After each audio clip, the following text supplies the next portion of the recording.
Hello മാംഗല്യം സീരിയലിൻ്റെ ഇന്നത്തെ full എപ്പിസോഡിൻ്റെ review ആണ്. ഇന്നത്തെ എപ്പിസോഡിനകത്ത് നമുക്ക് ഇത്രയും ഇണക്കുരുവികളായിരുന്ന സച്ചി അർച്ചനയുടെ ഇടയിൽ നല്ല പോലെ ഒരു തീ പടർത്തിയിടാനായിട്ട് അവന്തികയുടെ ശ്രമങ്ങളാണ് തുടരുന്നതിൻ്റെ ജസ്റ്റ് ഒരു തുടക്കം. സച്ചിയുടെ മനസ്സിലെ ഒരു സംശയത്തിൻ്റെ നിഴൽ എന്താണെന്ന് മനസ്സിലാവാത്ത ഏട്ടത്തിയോട് ഇപ്പോഴുമുള്ള അമിതമായ വിശ്വാസം, അത് സച്ചിയുടെയും അർച്ചനയുടെയും ജീവിതത്തിൽ എവിടെ കൊണ്ടെത്തിക്കുമെന്നതാണ് ഇനിയുള്ള എപ്പിസോഡിൻ്റെ ഏറ്റവും വലിയ ഹൈലൈറ്റ്. അപ്പം ഇന്നത്തെ എപ്പിസോഡിൻ്റെ ഫുൾ ഡീറ്റെയിൽസ് നമുക്ക് നോക്കാം. സീരിയൽ തുടങ്ങുമ്പോൾ തന്നെ നമുക്കറിയാം, നമ്മുടെ ധനുഷാണെങ്കിൽ നല്ലൊരു ചായ അത് സ്നേഹയുടെ കയ്യിൽ നിന്ന് കുടിക്കാനായി കാത്തിരുന്ന് നന്ദനോട് സംസാരിച്ചുകൊണ്ടിരിക്കുകയാണ്. പക്ഷേ ധനുഷിൻ്റെ പ്രതീക്ഷകളെല്ലാം തെറ്റിച്ചുകൊണ്ട് ധനുഷിന് ഫസ്റ്റ് പാരയുമായിട്ട് തന്നെ ധനുഷ് പ്രതീക്ഷിക്കാത്തതിൻ്റെ അപ്പുറത്തോട്ടൊരു കളിയായിട്ട് നമ്മുടെ അർച്ചന ചായയും കൊണ്ട് വരുവാണ്. അപ്പം ധനുഷ് ഈ മുഖത്തൊന്നും നോക്കാതെ തന്നെ ആ ചായ ഗ്ലാസ് എടുത്തിട്ട് ആ സ്നേഹമോൾ ചായയൊക്കെ കൊണ്ട് വന്നോ, പക്ഷേ അതായത് സ്വന്തം ഏട്ടൻ ഫ്രണ്ടിൽ നിൽക്കുവാന്ന് പോലും ഒരു ബോധമില്ലാതാണ് സ്നേഹമോളെന്നൊക്കെ കയറി ഇത്ര അവകാശത്തിൽ വിളിക്കുന്നത്. എന്നിട്ടും ആ നന്ദൻ ഒന്നും പറഞ്ഞില്ല എന്നുള്ളതാണ് ഏറ്റവും വലിയ കാര്യം. അപ്പോഴത്തേക്കും നോക്കുമ്പോഴത്തേക്കും പ്ലിങ് അടിച്ചു പോവാണ്. കാരണം അർച്ചനയാണ് ഈ ചായ കൊണ്ടത്. ധനുഷ് ചായ എടുത്ത് കുടിക്ക്. കാരണം രണ്ടുപേരുടെ മുഖം തമ്മി നോക്കിയിട്ട് ധനുഷിൻ്റെ ഒരു വളിച്ച മുഖവും അർച്ചനയുടെ മുഖം എന്ന് പറയുമ്പോഴത്തേക്കും നീ ഉദ്ദേശമൊന്നും ഞാനിവിടെ നടപ്പിലാക്കത്തില്ലടാ എന്നുള്ള ഭാവത്തിനകത്തുള്ള അർച്ചനയുടെ മുഖം എല്ലാം കൂടെ ആയിട്ട് ആ ഇൻട്രൊഡക്ഷൻ സൂപ്പറായിട്ട് കലക്കി. കാരണം അത് കണ്ട് രസിക്കാനുള്ള ഒരു എപ്പിസോഡ് തന്നെയാണ്. നിങ്ങൾക്ക് ആ കണ്ട ഫീൽ കിട്ടാനാണ് അതെങ്ങനെയാണെന്നുള്ള ഇമോഷൻസും കൂടെ ചേർത്ത് ഞാനീ പറയുന്നത്. അപ്പോഴത്തേക്കും ധനുഷ് ഉദ്ദേശമൊന്നും നടന്നില്ല. അപ്പം പിന്നെ കേട്ടോ അർച്ചനെ, ധനുഷിനും എനിക്കും കൂടെ ഇന്ന് ഇവിടെ ഒരു മീറ്റിംഗ് ഉണ്ട്. അപ്പം ഞാനും ധനുഷ് ആയതുകൊണ്ട് ഞാൻ ഇവിടെ തന്നെ അങ്ങ് ഇരിക്കാൻ പോവാണ്. ഞങ്ങൾക്ക് ഇവിടെ നിന്ന് സംസാരിച്ചാൽ മതിയല്ലോ. നീ സച്ചി അടുത്തൊന്ന് പറഞ്ഞേരെ, ഞങ്ങൾ ഇന്ന് ഓഫീസിലേക്ക് ഇല്ല എന്ന് പറഞ്ഞ്. അതിനെന്താ നന്ദേട്ടാ, പറഞ്ഞേക്കാമല്ലോ എന്ന് പറഞ്ഞ് അർച്ചന അവിടെ നിന്ന് പോകാൻ നിൽക്കുമ്പോഴത്തേക്ക് അർച്ചന ചോദിക്കുന്നു, നന്ദേട്ടൻ ചായ ഉണ്ടോ? ഇപ്പം ചായ ഒന്നും വേണ്ട, നീ ഇതങ്ങ് പറഞ്ഞാൽ മതി എന്ന്. അപ്പോഴത്തേക്കും ധനുഷ് പറയുന്നു, ഇവിടെ ഉള്ളവരൊക്കെ എന്തൊരു പാവങ്ങളാണ് അല്ലേ സാർ. എനിക്ക് ആദ്യം ഇവിടെ താമസിക്കാൻ വന്നപ്പോഴത്തേക്കും ഭയങ്കര ഒരു പേടിയായിരുന്നു. കാരണം എന്നെ ഇവിടെ എല്ലാവർക്കും ഇഷ്ടപ്പെടുന്നു. അവിടെ നന്ദൻ ചേച്ചിട്ട് പറയുവാണ്, അയ്യോ അതൊന്നും അങ്ങനെയൊന്നുമില്ല, ധനുഷിനെ കുറിച്ച് ഞാനാണ് ഇവിടെ ഭയങ്കര ഗ്യാരണ്ടി പറഞ്ഞേക്കുന്നത്. അർച്ചനയ്ക്ക് ആദ്യമൊക്കെ ഇച്ചിരി ഒരു പേടി ഉണ്ടായിരുന്നു. കാരണം ഇവിടെ ഉള്ളതിൽ താൻ പറഞ്ഞില്ലേ ഇവിടെ എല്ലാവരും പാവങ്ങളാണ്, അത് സത്യമാണ്. ഇവിടെ എല്ലാവരും പാവങ്ങളാണ്. ആ പാവങ്ങളിലെ ഏറ്റവും വലിയൊരു പാവമാണ് നമ്മുടെ മുന്നിൽ നിൽക്കുന്ന ഈ അർച്ചന ഇവിടെ ഏറ്റവും വലിയൊരു പാവം. അത് പറയുമ്പോൾ ധനുഷ് മനസ്സിൽ ചിന്തിക്കും, ഇത് തന്നെ ഒരു ഭാവമാണോ എന്നുള്ള രീതിക്ക് അതൊരു ഭാവം മനസ്സിനകത്ത് ചിന്തിക്കുന്നുണ്ട്. അപ്പോഴത്തേക്ക് ഈ വീട്ടിനകത്ത് അച്ഛൻ കഴിഞ്ഞാൽ ഈ വീടിനെ മുന്നോട്ടേക്ക് നല്ലപോലെ നയിക്കുന്ന ഒരു വ്യക്തി എന്ന് പറയുന്നത് ഞാനൊന്നുമല്ല. യഥാർത്ഥത്തിൽ നമ്മുടെ അർച്ചനയാണ് ഈ വീടിൻ്റെ അടുത്തൊരു ഗ്രഹനാഥ എന്ന രീതിക്കകത്ത് നിന്ന് ഈ വീടിനെ നയിക്കുന്നതെന്ന് വളരെ അഭിമാനത്തോടു കൂടി തന്നെ നന്ദൻ പറയുവാണ്. അപ്പോൾ ഇത് കേട്ടിട്ട് ധനുഷിന് അത്ര സൂഹിച്ചിട്ടില്ല. കാരണം അവന്തിയെക്കുറിച്ച് പറഞ്ഞിരുന്നെങ്കിൽ പിന്നെയും തനിക്ക് ഫ്യൂച്ചറിലേക്ക് സ്കോപ്പ് ഉണ്ട്. പക്ഷേ നന്ദനെ പറയുന്നത് ഈ പുകഴ്ത്തുന്ന എല്ലാം അർച്ചന ആയതുകൊണ്ട് അത്ര അങ്ങ് പിടിച്ചില്ല. പിന്നെ അർച്ചനയ്ക്ക് ആ ഒരു കാര്യം ഗൗരവം ഉള്ളത് കൊണ്ട് തന്നെ ധനുഷ് പുറത്തുനിന്നൊരു വ്യക്തി ആയതുകൊണ്ട് ആദ്യം ഇവിടെ താമസിക്കാൻ വന്നപ്പം നമുക്കറിയാത്തൊരു വ്യക്തിയെ നമ്മുടെ കൂടെ താമസിക്കുന്നതിനകത്ത് സാധാരണ വീട്ടിലെ സ്ത്രീകൾക്ക് തോന്നുന്ന ഒരു ടെൻഷൻ ഉണ്ടല്ലോ, അതെല്ലാം അർച്ചനയ്ക്ക് ഉണ്ടായിരുന്നു. അപ്പോഴേ ഞാൻ അർച്ചനയെ ഗ്യാരണ്ടി കൊടുത്തതാണ്. ധനുഷിനെ കുറിച്ച് അങ്ങനെ ഒന്നും പേടിക്കേണ്ട ആവശ്യമില്ല, ഒരു കുഴപ്പമില്ലാത്ത ആളാന്ന് പറഞ്ഞ്. ഇപ്പം സമാധാനം. ധനുഷ് വന്നതിന് ശേഷം എൻ്റെ പാതി ടെൻഷനും കാര്യങ്ങളെല്ലാം കുറഞ്ഞു. എനിക്കൊരു സമാധാനമുണ്ട്.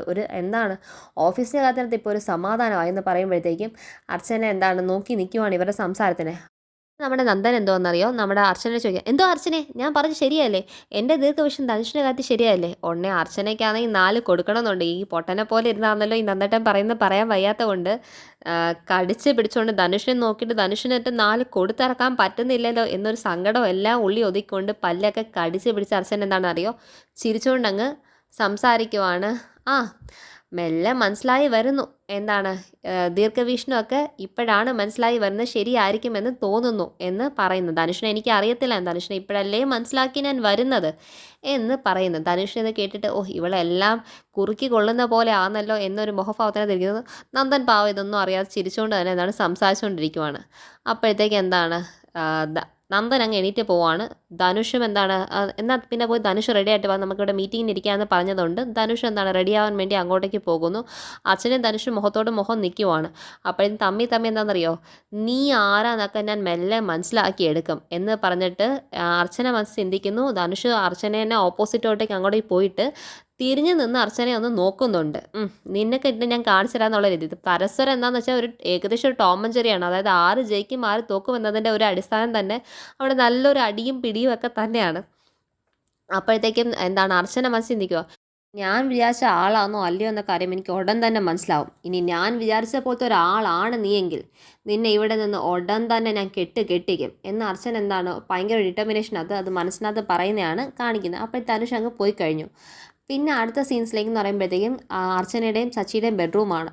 സച്ചി ഭയങ്കര എന്താണ് ചിന്തിച്ചുകൊണ്ടിരിക്കുകയാണ്. സച്ചി ചിന്തിക്കുന്ന മൊത്തം എന്താണെന്ന് വെച്ച് കഴിഞ്ഞാൽ ഏട്ടത്തി എന്തുകൊണ്ടായിരിക്കും അർച്ചന ഗർഭിണി ആവത്തില്ല എന്ന് അറിഞ്ഞിട്ടും തന്നെ ഏട്ടത്തി എന്താണ് ഇങ്ങനത്തെ ഒരു വിവാഹത്തിലേക്ക് തന്നെ തള്ളിവിട്ടത്. അതുപോലെ സന്ധ്യ പറഞ്ഞിരുന്നു ഏട്ടത്തിക്ക് ഇതെല്ലാം അറിയാം എന്ന് പറഞ്ഞത്. ഇതെല്ലാം കൂടെ കൂട്ടിക്കുഴച്ചിട്ട് ഏട്ടത്തി യഥാർത്ഥത്തിൽ ചതിക്കുവാണോ, ഏട്ടത്തി വിശ്വസിക്കാൻ പാടില്ല, ഏട്ടത്തി അങ്ങനെയൊക്കെ ചെയ്യുമോ എന്ന ടോട്ടൽ കൺഫ്യൂഷനകത്ത് സച്ചി ഇതെല്ലാം ചിന്തിച്ചുകൊണ്ട് ഭയങ്കര ടെൻഷനകത്ത് തന്നെ ചിന്തിച്ചുകൊണ്ടിരിക്കുന്നത്. സച്ചി 1, 2, 3 വട്ടം ഇരുന്ന് നിന്ന് നടന്നും സെയിം കാര്യം ചിന്തിച്ചുകൊണ്ടിരിക്കുകയാണ്. നമ്മുടെ അച്ചു ഇതൊന്നും അറിയാതെ മനസ്സിൻ്റെ ആശങ്കകളും വിഷമങ്ങളും എല്ലാം കൊണ്ട് എന്താണ് അകത്തേക്ക് ചെന്നത്. സച്ചിയേട്ടാ ഈ ധനുഷിനെ കൊണ്ട് തോറ്റു, എന്തൊരു ശല്യം അയാളെന്നറിയോ, അടുക്കള തൊട്ട് എല്ലായിടും അങ്ങ് കീറി നിരങ്ങുവാണ്. അതായത് എവിടെ ഒരു പ്രൈവസി ഇല്ലാത്ത രീതി എവിടെ വേണമെങ്കിലും ഈ വീട്ടിനകത്ത് അങ്ങ് എന്താണ് സ്വൈര്യമടങ്ങ് പോവുകയാണ്.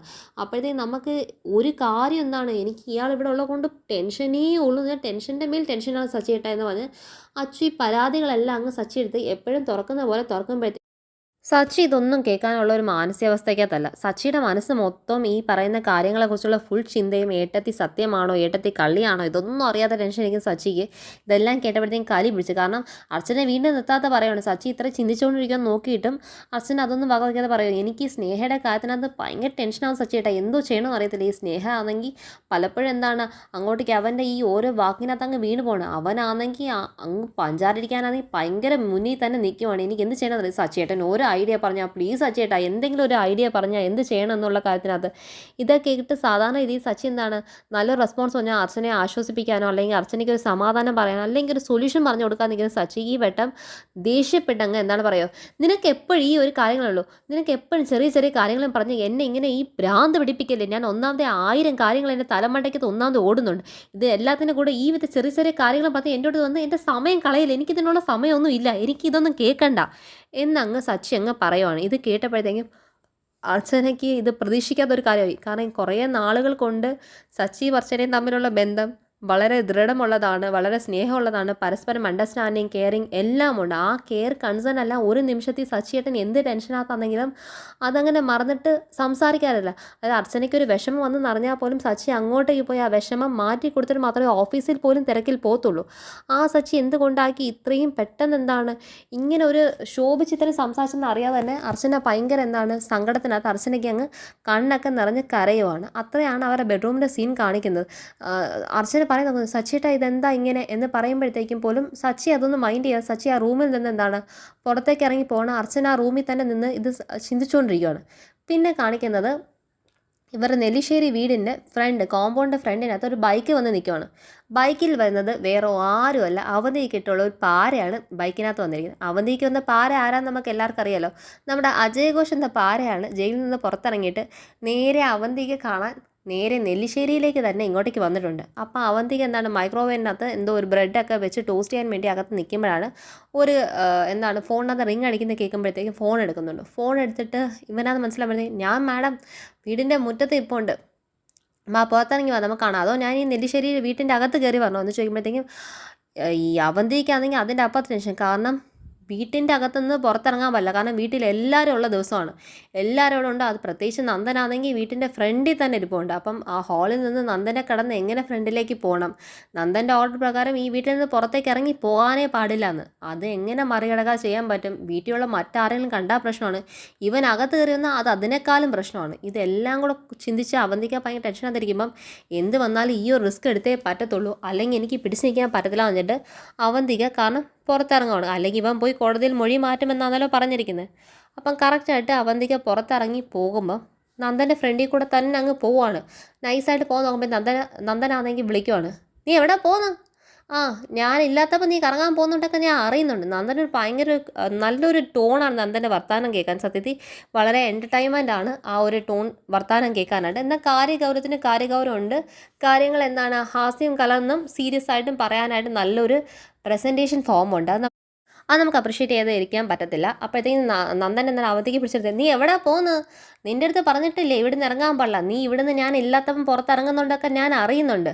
അതൊക്കെ അവസാനിപ്പിച്ചോ. ഇനി ഇവിടം വിട്ട് മുറ്റം വിട്ട് നീ പുറത്തിറങ്ങി ഞാൻ എങ്ങനെ അറിഞ്ഞു കഴിഞ്ഞാൽ മിനിമം ഞാനിവിടെ പനംകുറ്റി പോലെ ഇരിക്കുമ്പം എൻ്റെ മുന്നിൽ കൂടെ എങ്കിലും പോകാതിരിക്കണം ഒരു മര്യാദയെങ്കിലും നീ കാണിക്കണ്ടേ? നീ എൻ്റെ മുന്നിൽ കൂടെ അങ്ങ് ഒന്നും പറയാതെ അങ്ങ് ഇറങ്ങി പോകാമെന്നല്ലോ. എവിടേക്ക് പോകുന്നു? അത് ഞാൻ എവിടെയും പോകില്ല. അപ്പം നിങ്ങൾക്ക് എന്നെ ഒട്ടും വിശ്വാസമില്ല. നിന്നെ എനിക്ക് ഒട്ടും വിശ്വാസമില്ല. നിൻ്റെ പ്രവൃത്തി അങ്ങനെ ആയതുകൊണ്ട് നിന്നെ ഇനി വിശ്വസിക്കാൻ പോകുന്നില്ല. അങ്ങനെ ആയോ? ഞാൻ വേറെ ഒന്നിനും പോവുമല്ല. ഞാനൊരു ബിരിയാണി ഓർഡർ ചെയ്തിട്ട് എനിക്കൊരു ബിരിയാണി കഴിക്കാനായിട്ട്. എന്താ ഇവിടെ ഒന്നും വെച്ചില്ലേ? ഇവിടെ വെച്ച് എനിക്ക് പക്ഷേ ഒരു ബിരിയാണി കഴിക്കാൻ തോന്നി. എന്താ എനിക്ക് ബിരിയാണി കഴിക്കാൻ പാടില്ലേ? നിനക്ക് ബിരിയാണി ഇവിടെ വെച്ചത് തിന്നാൻ നീ ബിരിയാണി കഴിക്കുന്നെങ്കിൽ നീ ബാക്കി എല്ലാവർക്കും വിഷം കലർത്തി കൊല്ലാൻ നിൽക്കുവാണോ? നീ ഇവിടെ എല്ലാവരെയും കൊല്ലാൻ നിൽക്കുമല്ലേ? അപ്പം പിന്നെ നീ അതൊക്കെ ചെയ്തില്ലെങ്കിലുള്ള അത്ഭുതം. അതുകൊണ്ട് നീ ഒരു കാര്യം ചെയ്, ആ ബിരിയാണി എനിക്ക് കൊണ്ടുതാ. ഞാൻ ബിരിയാണി തിന്നാം. പകരം നീ ഇവിടെ വീട്ടിൽ വെച്ചത് അങ്ങ് തിന്നാൽ മതി. കാരണം നിന്നെ എനിക്ക് അത്രയ്ക്കേ വിശ്വാസമുള്ളൂ. നീ ചിലപ്പം വിഷം കലക്കി തന്നിട്ട് ബാക്കി എല്ലാവരും തിന്നോട്ടെ വന്നിട്ട് നീ ചിലപ്പം പുറത്തുനിന്ന് ബിരിയാണി മേടിച്ച് തിന്നുന്നതാണെങ്കിൽ എനിക്ക് ആ ഒരു പുലിവാലിന് നിൽക്കാൻ വയ്യ എന്ന് പറയുമ്പോഴത്തേക്കും എന്നാലും ഇന്നത്തോടെ ഈ ഓർഡർ നിർത്തിക്കോണം. ഇതുപോലെ വീട്ടിൽ വെച്ചത് അങ്ങ് തിന്നാൽ മതി. അതായത് വീട്ടിൻ്റെ അപ്പുറത്തോട്ടേക്ക് പുറത്ത് കയറി മേടിക്കുന്ന സാധനമൊന്നും മേടിച്ച് കഴിക്കേണ്ട ആവശ്യമില്ല. ഇവിടെ എല്ലാവരും എന്ത് കഴിക്കുന്നോ അത് തന്നെ അവന്തികയും കഴിച്ചിരിക്കും എന്ന് നന്ദൻ പറയുന്നു. ശരി എന്ന് പറഞ്ഞിട്ട് അവന്തിക ബിരിയാണി മേടിക്കാനെന്നുള്ള രീതിക്ക് അത് പുറത്തേക്ക് ഇറങ്ങി പോവാണ്. അപ്പോൾ എന്താണ്, അജയ് ഘോഷ് അവിടെ വാതിലിൽ കാത്തിപ്പോണ്ട്. അവന്തിക നോക്കിയിട്ടൊന്നും കാണുന്നില്ല ഇവരെ. അപ്പോഴത്തേക്ക് എന്താണ്, അവൻ കമ്പി ഉണ്ടല്ലോ, കോമ്പൗണ്ട് തന്നെ അവർ കമ്പി കൊടുത്തിട്ടുള്ള ഭാഗമുണ്ട്. അതായത് അകത്തുനിന്ന് പുറത്തുനിന്ന് കാണാൻ പറ്റുന്ന രീതിയിൽ അവിടെ കറക്റ്റ് വരുവാണ്. അപ്പോൾ അവന്തിക കണ്ടിട്ട് ടെൻഷനായി. അവന്തിക ഉടനെ പുറത്തിറങ്ങി പോയിട്ട്, നീ എന്തിനാ ഇപ്പം ഇങ്ങോട്ടേക്ക് വന്നത്? നീ എന്തിനാ പറ? മാഡം പിന്നെ ജയിലിലൊന്നും വന്ന് കണ്ടില്ല. പിന്നെ അങ്ങനെ അവൻ നീട്ടി സംസാരിക്കാൻ പറയാം. ഞാൻ നിൻ്റെ അടുത്ത് പറഞ്ഞു എനിക്ക് തീരെ സമയമില്ല, ഞാൻ പറയാനുള്ളത് വേഗം പറഞ്ഞിട്ട് പോകാൻ നോക്ക്. അത് ഞാൻ എന്തിനാ വന്നത് മാഡത്തിന് അറിയത്തില്ലേ? പിന്നെ എന്തിനാ പറയുന്നത്? ഞാൻ നിൻ്റെ അടുത്ത് പറഞ്ഞ അജയ് ഘോഷേ, നീ വന്ന കാര്യം വേഗത്തിൽ പറഞ്ഞിട്ട് പോകാൻ നോക്ക്. എനിക്ക് അതിനേ ഉള്ളൂ സാഹചര്യം. ഇത്രയും പേടിയൊക്കെ ഉള്ള ആളാണോ? എന്നിട്ട് ഞാൻ അറിഞ്ഞില്ലല്ലോ എന്ന്. എനിക്ക് മാഡം അകത്ത് കയറി വന്ന് ഇതൊക്കെ സംസാരിക്കാവുന്നതേ ഉള്ളൂ. പക്ഷെ ഞാൻ അകത്ത് വന്നാൽ ഞാൻ ഈ കുടുംബത്തിലുള്ള എല്ലാവരെയും കൊല്ലാൻ നോക്കിയ ആളല്ലേ. അപ്പം പിന്നെ ഞാൻ അകത്തൊന്ന് സംസാരിച്ചാൽ ശരിയാവത്തില്ലല്ലോ. കുറ്റമൊക്കെ ഏറ്റെടുത്തല്ലേ.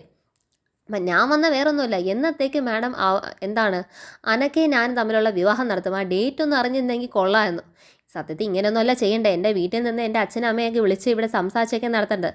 പിന്നെ വേറൊരു കാര്യം മാഡം പേടിക്കണ്ട. ഇതൊക്കെ അവസ്ഥ ആയതുകൊണ്ട് നമുക്കൊരു കാര്യം ചെയ്യാം. എൻ്റെ വീട്ടിലുള്ളവരും മാഡവും അനഘയും മാത്രം ഞാനുമായിട്ട് ഒരു രഹസ്യമായിട്ടൊരു വിവാഹത്തിന് ശേഷം ഞങ്ങൾക്ക് ജീവിക്കാനുള്ള സർവ്വവിധ സ്വത്തും മാഡം തന്നങ്ങ് ജീവിച്ചാൽ മതി. അത്രയേ ഉള്ളൂ. നിനക്ക് വേണ്ട അജയ് ഘോഷേ, ഇതൊന്നും നടക്കുന്ന കാര്യമല്ല. നീ അതങ്ങ് മറന്നേരെ. എനിക്ക് അനഘയെ നിനക്ക് വിവാഹം കഴിപ്പിച്ച് തരാൻ പറ്റത്തില്ല. അതല്ലാത്ത നിനക്ക് ജീവിക്കാൻ വേണ്ടിയിട്ടുള്ള എല്ലാം ഞാൻ ഒരുക്കി തരാം. അതെനിക്ക് മനസ്സിലായി. അതിന് തന്നെയാണ് ഞാൻ അനഘയെ വിവാഹം കഴിക്കാൻ ചോദിച്ചത്. അതാകുമ്പോൾ പിന്നെ ഞങ്ങൾക്ക് സുഖിച്ച് ഞങ്ങൾ ഈ സ്ഥലമൊക്കെ വിട്ട് ഞങ്ങൾ ഇവിടെ നിന്നൊക്കെ മാറി വേറൊരു സ്ഥലത്തേക്ക് മാറിപ്പോയി അങ്ങ് സുഖമായിട്ട് അങ്ങ് താമസിക്കാമെന്നേ. അപ്പോഴത്തേക്കും വീണ്ടും അവന്തിക പറയുന്നത്, നീ എന്തോ എന്നെ ഭീഷണിപ്പെടുത്താൻ നോക്കണോ? ഞാനല്ലെങ്കിൽ പോയി കോടതി പോയി മൊഴി മാറ്റി പറയും മാഡം. അതുകൊണ്ട് മാഡത്തിന് പിന്നെ എല്ലാവരും ഭയങ്കര പ്രശ്നമായിക്കെന്ന് പറയുമ്പോഴത്തേക്കും, നീ എന്നെ അങ്ങനെ പേടിപ്പിക്കണം. നീ എന്നാ പോയി കോടതി പോയി മൊഴി മാറ്റി പറ. നിൻ്റെ മൊഴിയൊക്കെ ആര് വിശ്വസിക്കാനാടാ? നീ അത് പറയാൻ വേണ്ടി നീ ഉണ്ടാവും തന്നെ ആർക്കാണ് ഇത്ര ഉറപ്പ് എന്ന് ചോദിക്കുമ്പോഴത്തേക്കും അജയ് ഘോഷ് പറയും, മാഡം ഞാൻ അത്ര മണ്ടനാന്ന് കരുതിയോ? ഞാൻ ഇവിടെ വരുന്നതിന് മുന്നേ തന്നെ നല്ല വെടിപ്പായ കൈയക്ഷരത്തിനകത്ത് എനിക്ക് എന്തെങ്കിലും സംഭവിച്ചാൽ അതിന് പൂർണ്ണ ഉത്തരവാദിത്തം നെല്ലിശ്ശേരിയിലെ അവന്തികയ്ക്കാണെന്ന് ഞാൻ എഴുതി കൊടുത്തിട്ട് തന്നെയാണ് ഇവിടെ വന്നിരിക്കുന്നത്. ഇത് കേട്ടപ്പോൾ അവന്തിക്ക് വരട്ടെ. പിന്നെ ഞാൻ കോടതിയിലൊന്നും അല്ല പോയി മൊഴി മാറ്റാൻ വന്നത്. കോടതിയിലൊക്കെ പോയി മൊഴി മാറ്റാനൊന്നും ഞാനില്ല. ഞാൻ പോയി പറയാൻ പോകുന്നത് പത്രക്കാരോടാണ്. പിന്നെയുള്ള കാര്യം മാഡത്തിന് അറിയാമല്ലോ, പത്രക്കാരായി വിവരങ്ങൾ തപ്പും. ഇവിടുത്തെ നെല്ലിശ്ശേരിയിലെ ആൾക്കാരെല്ലാം കൊല്ലാനായി കുതന്ത്രം മെനഞ്ഞ് ഒരു വാടകയ്ക്കൊരു കൊലയാളിയൊക്കെ എടുത്ത് നിറഞ്ഞു കഴിഞ്ഞാൽ പിന്നെ മാഡത്തിന് പുറത്ത് നടക്കാൻ പറ്റുമോ? ഇതൊക്കെ ആലോചിച്ചിട്ട് മാഡം നല്ലൊരു തീരുമാനം എടുത്തിട്ട് വേഗം പറ. നീ തൽക്കാലം ഇവിടുന്ന് പോ, അതൊക്കെ നമുക്ക് പിന്നെ സംസാരിക്കാം. ഇവിടെ ആരെയും കണ്ടു കഴിഞ്ഞാൽ വലിയ പ്രശ്നമാവും എന്ന് പറഞ്ഞുകൊണ്ടിരിക്കുമ്പോഴത്തേക്കും തന്നെ സച്ചി ഫോണും കൊണ്ട് മേലത്തെ ബാൽക്കണി ഫോണും കൂടെ സംസാരിച്ചുകൊണ്ടിരിക്കുന്ന സച്ചിയെ അവന്തികയും കാണുവാണ്. അപ്പോഴത്തേക്കും അവന്തിക ഭയങ്കര രക്ഷ, അയ്യോ സച്ചി ഞാൻ ഇവനായിട്ട് സംസാരിക്കുന്ന എങ്ങനെ കണ്ടോ എന്ന് പറഞ്ഞിട്ട് അവന്തിക ചിന്തിച്ചിട്ട് വേഗത്തെ അകത്ത് കയറി പോകുന്ന പറഞ്ഞ് ചിന്തിച്ച് അകത്തേക്ക് കയറാൻ നിൽക്കുമ്പോഴത്തേക്കും സച്ചി നേരെ അകത്തുനിന്ന് പുറത്തേക്ക് ഇറങ്ങി വന്നിട്ട്, ഏട്ടത്തി ഒന്ന് നിന്നേ. അവന്തിയെ പെട്ടെന്നുള്ള എഴുതിക്കാത്തായിപ്പോയി. അവന്തിക വെച്ച് എല്ലാം തൊലഞ്ഞ് ഇവനെല്ലാം കണ്ടു കാണും. ഇവൻ്റെ അടുത്ത് എന്ത് ഉത്തരം ഞാൻ പറയുമെന്നറിയാതെ അവന്തിക ശരിക്കും അങ്ങ് ടെൻഷൻ വെച്ച് നിൽക്കുകയാണ്. അപ്പോഴത്തേക്കും ഏട്ടത്തിയുടെ എനിക്കൊരു കാര്യം ചോദിക്കാനുണ്ട്. ഏട്ടത്തി ഇതിന് സത്യസന്ധമായിട്ട് തന്നെ ഉത്തരം പറയണം, കള്ളം പറയില്ല ഏട്ടത്തി, ഇതെനിക്ക് അറിഞ്ഞേ പറ്റത്തുള്ളൂ എന്നൊക്കെ സച്ചി ചോദിക്കുമ്പോഴത്തേക്കും നേരെ നമ്മുടെ അച്ചു കയറി വരുവാണ്. അച്ചു നോക്കുമ്പോഴത്തേക്കും സച്ചിയേട്ടാ സച്ചിയേട്ടാ എന്ന് വിളിച്ചിട്ട് അച്ചു വരുമ്പോഴത്തേക്കും സച്ചി എന്താണ്, സച്ചിയുടെ ഇവിടെ ഉണ്ടായിരുന്നോ എന്ന് അച്ചു പറഞ്ഞിട്ട് നോക്കുമ്പോഴത്തേക്കും അവധിയായിട്ട് നിൽക്കുന്ന കാണുവാണ്. അതുമല്ലാതെ ഏട്ടത്തി അപ്പം ഞാൻ ഒരു കാര്യം ചെയ്യാം, ഞാനത് പിന്നെ സംസാരിക്കാം ഏട്ടത്തി എന്താണ് സമയം നോക്കിയിട്ട് എന്താണ് ഏട്ടത്തി ഇതിന് എനിക്ക് ഉത്തരം തരണം എന്ന് പറയുന്നതും അർച്ചന കേൾക്കുന്നുണ്ട്. അർച്ചന കേട്ടെന്ന് അർച്ചനയ്ക്ക് ഒരു വല്ലാണ്ടാവുന്നുണ്ട്. സച്ചിയേട്ടൻ എൻ്റെ അടുത്ത് ദേഷ്യപ്പെട്ടു, ഇപ്പോൾ വന്ന് നേരെ എന്താണ് അവന്തികയുടെ അടുത്ത് ഇത് ഇങ്ങനെ സംസാരിക്കുന്നെങ്കിൽ ഇതിൻ്റെ പിറകിൽ എന്തൊക്കെയോ ഉണ്ടല്ലോ എന്ന് എന്താണ് അർച്ചനയ്ക്ക് ഒരു ഏകദേശം ഒരു പേടിയും ഭയവും തോന്നിക്കഴിഞ്ഞു. അപ്പം കാരണം അവന്തികയെ ഒരിക്കലും വിശ്വസിക്കാൻ പറ്റില്ല, ഒരിക്കലും ആരെയും നന്മ ആഗ്രഹിക്കത്തില്ല, ആരെയും രീതിക്ക് അത് സന്തോഷം ആഗ്രഹിക്കത്തില്ല. ഉള്ള സന്തോഷം കെടുക്കാനായിട്ടുള്ള എന്ത് കാര്യം ചെയ്യുന്ന കൊണ്ട് സച്ചിയേട്ടൻ്റെ ഇപ്പോഴത്തെ പെരുമാറ്റ വ്യത്യാസവും ഇതെല്ലാം കൂടി ചെയ്തിട്ട് അർച്ചനയ്ക്ക് ഭയങ്കര ഡൗട്ടായി. അപ്പോഴത്തേക്കും സച്ചി ഞാൻ അന്വേഷിച്ചതാണ് എന്ന് പറഞ്ഞിട്ട് അകത്തേക്ക് പോകുവാണ് രണ്ടുപേരും കൂടി ചെന്ന്. അതാണ് ഇന്നത്തെ എപ്പിസോഡിന് ടോട്ടൽ ഹൈ. എല്ലാവർക്കും റിവ്യൂ ഇഷ്ടപ്പെട്ടെന്ന് വിചാരിക്കുന്നു. എല്ലാം ലൈക്ക് ചെയ്യൂ, കമൻറ്റ് ചെയ്യൂ, ചാനലിനെ ഷെയർ ചെയ്യുക, സപ്പോർട്ട് ചെയ്യുക, സബ്സ്ക്രൈബ് ചെയ്യുക. താങ്ക്